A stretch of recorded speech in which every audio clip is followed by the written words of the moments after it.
Goeiemiddag. Dinsdag 17 Maart en is nou 1400 Suid-Afrika tyd op hierdie dinsdagmiddag. En hier is 'n update vir die Iran-oorlog. So, gisteraand deur die nag is Ali Larijani, hy was die de facto leader van Iran, uitgehaal. Nou, ons weet die Ayatollah is mos op die eerste dag doodgemaak. Daarna het Ali Larijani, die de facto leader geraak, tot die nuwe leier wat Ayatollah se seun is, ingesweer kan word as die supreme leader, maar Ali het nog steeds die de facto leader gebly. Want intussen het ons nog nie 'n woord gesien of gehoor van die Ayatollah se seun wat nou eintlik die nuwe Ayatollah is nie. Hy is nog steeds absent. So met 'n stryk gisterand is Ali Larijani uitgehaal en 'n paar nog wat saam met hom was topleiers. In 'n aparte stryk is die besiege commander, hy besiege eenheid van hulle, die ouens wat in siviele drag onder die populasie rondbeweeg en mense arresteer en laat uithaal wat nie wat teen die Iranse regering praat. Daai commander, Gholamreza, let my mooi lees, Gholamreza Soleimani, hy is ook dood. Hy en 'n dosyn van sy topleiers is ook uitgehaal gisterand. So 2 groot topleiers van Iran is nou uitgehaal in airstrikes gisterand. Nou hierdie besiege eenheid, dis 'n eenheid wat die skrikbewind voer in Iran vir die Ayatollah regime. Dis hulle wat die populasie opres, dis hulle wat rondbeweeg in siviele drag en kyk wie dra nie hulle klere reg en wat se vrouens oortree die reëls vir vrouens en so aan, en wat mense in die strate sommer teregstel. Dis ook hulle wat die crackdown gedoen het in die optogte van Januarie, wat oor die 30.000 van hulle eie mense doodgeskiet het. Waar daai commander is nou dood, met 'n paar van sy topleiers. Hopelik is dit 'n sein of 'n teken dan vir die res van die populasie om te sien selfs daai ouens kan uitgevat word en miskien kan ons opstaan en ons eie ding begin terugvat.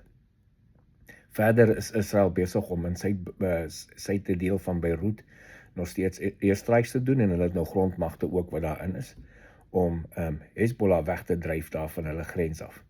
Van die ander kant af is gister Iran se kant af. Iran het weer soos gewoonlik missiele en drones wat hulle nog gehad het geskiet op teikens rondom hulle in die buurlande in.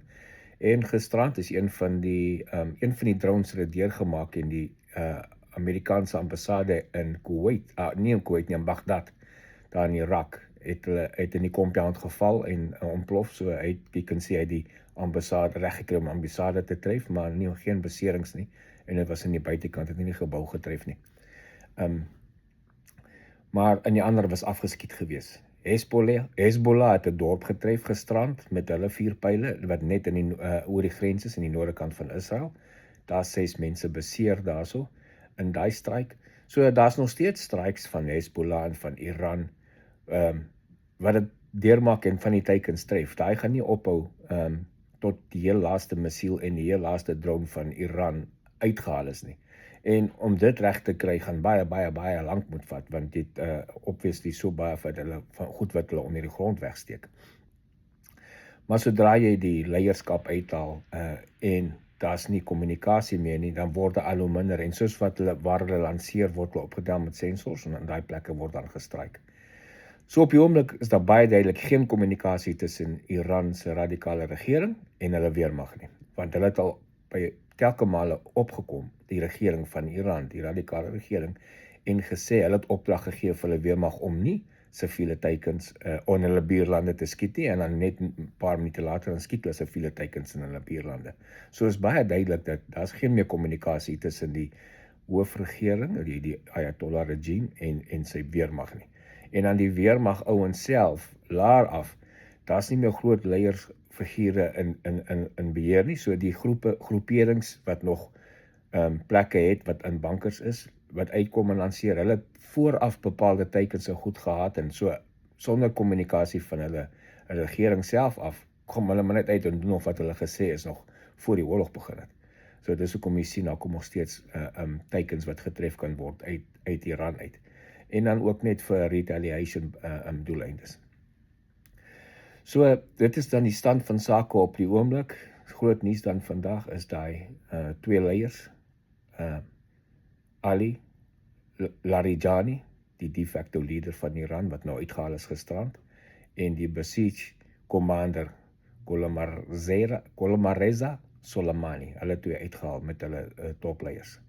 Ek rapporteer later weer, ek is Morne Botha, Koepel TV se korrespondent hier in Amerika. Geniet die dag.